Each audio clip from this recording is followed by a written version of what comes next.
کہ کیونکہ ان کو ایک سسٹم ملا, وہ اس میں کچھ بھی نہیں تھا, نہ اسپتالوں کے حالات ٹھیک تھے, چلے مان لیتے ہیں ایسے ہی تھا. لیکن خیبر پختونخوا کا کون جواب دے گا چیئرمین صاحب؟ وہاں تو ان کی بلا شرکت غیرے 7 سال سے یہ حکومت کر رہے ہیں وہاں پر.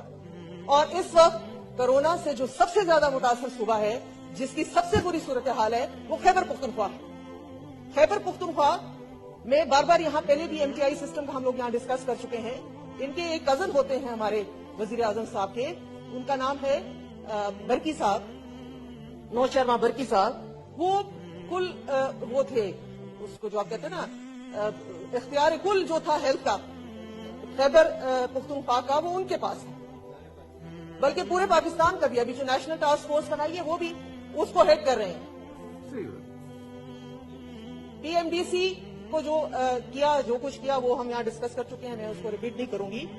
اس وقت وہ یہاں پہ نظر نہیں آ رہے, کیونکہ وہ خود بھی پلمونالوجسٹ ہے.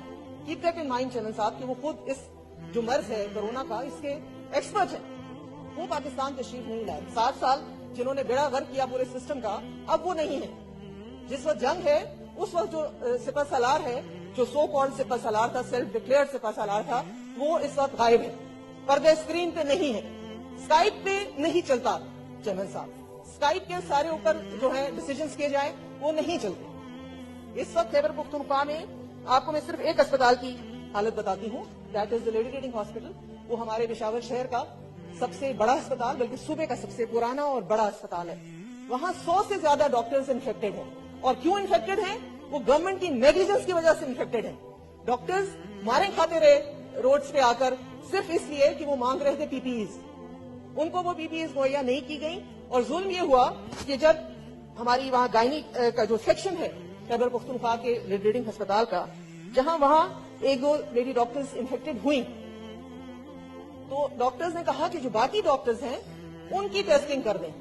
PPEs تو چلیں دور کی بات ہے, وہ ٹیسٹنگ بھی ان کی نہیں کی گئی. ان کو مجبور کیا گیا کہ وہ ڈیوٹی پر جائیں, اور اگر نہیں جائیں گے, یہ نوٹیفیکیشنز ہیں کہ وہ نہیں جائیں گے تو ان کو ٹرمینیٹ کر دیا جائے گا.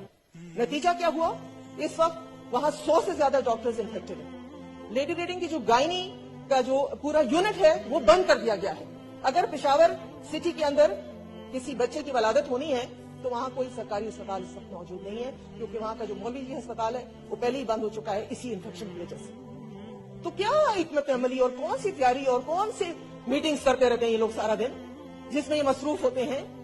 اور اتنی مصروفیت میں بھی ارتگل وہ جو ڈرامہ ہے پوری قوم کو لگایا ہے کہ چلو ڈرامہ دیکھو. آپ مجھے بتائیں چیئرمین صاحب, ہمارے پاس تو ٹائم اتنا نہیں ہے کہ ہم نوے ایپیسوڈز دیکھیں. کہتے ہیں کہ جب روم جل رہا تھا تو مہرو بانسری بجا رہا تھا, ہم ڈرامہ دیکھ رہے ہیں. تو یہ ساری باتیں ہیں ہیلتھ کے حوالے سے جو میں آپ کے سامنے رکھنا چاہتی ہوں. اور اس کے بعد میں جو میری سجیشنز ہیں وہ یہ ہے کہ ہمارے فرنٹ لائن جو ورکرز ہیں, ہم کہہ رہے ہیں کہ ہم کرونا کے خلاف جنگ کر رہے ہیں. اب بار بار TV پہ آتا ہے کہ کرونا سے ڈرنا نہیں ہے, لڑنا ہے. لیکن لڑنے کے لیے بھی چیئرمین صاحب ہتھیار چاہیے ہوتے ہیں. آپ بیٹھ کے پتھروں سے اور کیا کہتے ہیں اینٹوں سے نہیں لڑنا ہے. ہمیں لڑنے کے لیے اس وقت جو فرنٹ لائن پہ لوگ ہیں, جس طرح ہمارے ڈاکٹرز ہیں, ہمارے پولیس کے لوگ ہیں, ہمارے اور سول جو ادارے ہیں وہ اس وقت انفیکٹڈ ہو رہے ہیں, ہمارے پولیس والے, ہمارے فوجی, ہمارے ڈاکٹرز, ان کو ہمیں پروٹیکٹ کرنا ہے. اس کے لیے حکومت کی کیا حکمت عملی ہے, اس کے لیے کیا تیاری کی گئی ہے؟ آپ کہہ رہے ہیں نا کہ مثبت باتیں پوچھیں, اچھی باتیں پوچھیں, تو ہم اچھی باتیں پوچھ رہے ہیں. ان ڈاکٹرز کے لیے ایک ان انٹرپٹڈ سپلائی ہے یا نہیں ہے؟ ابھی میں ایک نوٹیفیکیشن ہے, آپ مجھے ڈاکٹر نے بھیجا ہے, وہ بھی لیڈی ریڈنگ سے, کہ ان کو کہا گیا ہے کہ آپ کو جو ہم دیں گے یہ فیس پروٹیکشن کے لیے جو شیلڈ پہنی جاتی ہے اور جو گوگلز ہیں, وہ آپ ڈیوٹی ختم کریں گے تو وہ اتار کے چھوڑ کے جائیں گے, کیونکہ ہم ان کو ڈس انفیکٹ کریں گے اور وہ اگلا ڈاکٹر استعمال کرے گا. ریوزیبل ضرور ہے چینل صاحب, یہ چیزیں ریوزیبل ہیں, ڈس انفیکٹ کی جا سکتی ہیں, لیکن for the same person who has been using it. یہ نہیں ہو سکتا کہ آج میں نے پہنا ہے تو کل کرشنا پہن لے گی اور پرسوں کوئی اور پہن لے گا. یہ جو طریقہ کار ہے یہ اور مزید ڈیزاسٹرز کی طرف جا رہے ہیں, اور اس کے اوپر بھی بس نہیں ہے چیئرمین صاحب. ساتھ میں یہ بھی کہا گیا ہے کہ اگر وہ ڈیمیج ہو جاتی ہے اور یا کہیں گم جاتی ہے تو آپ کو 2000 روپے جرمانہ دینا پڑے گا. یہ ان کی تیاری ہے. یہ جو ہے اس کے اوپر یہ میٹنگز کرتے ہیں. اس کی ٹوٹل کاسٹ, کیونکہ ہم نے خود ڈاکٹرز کے لیے سیلف ہیلپ کیسز کے لیے یہ چیزیں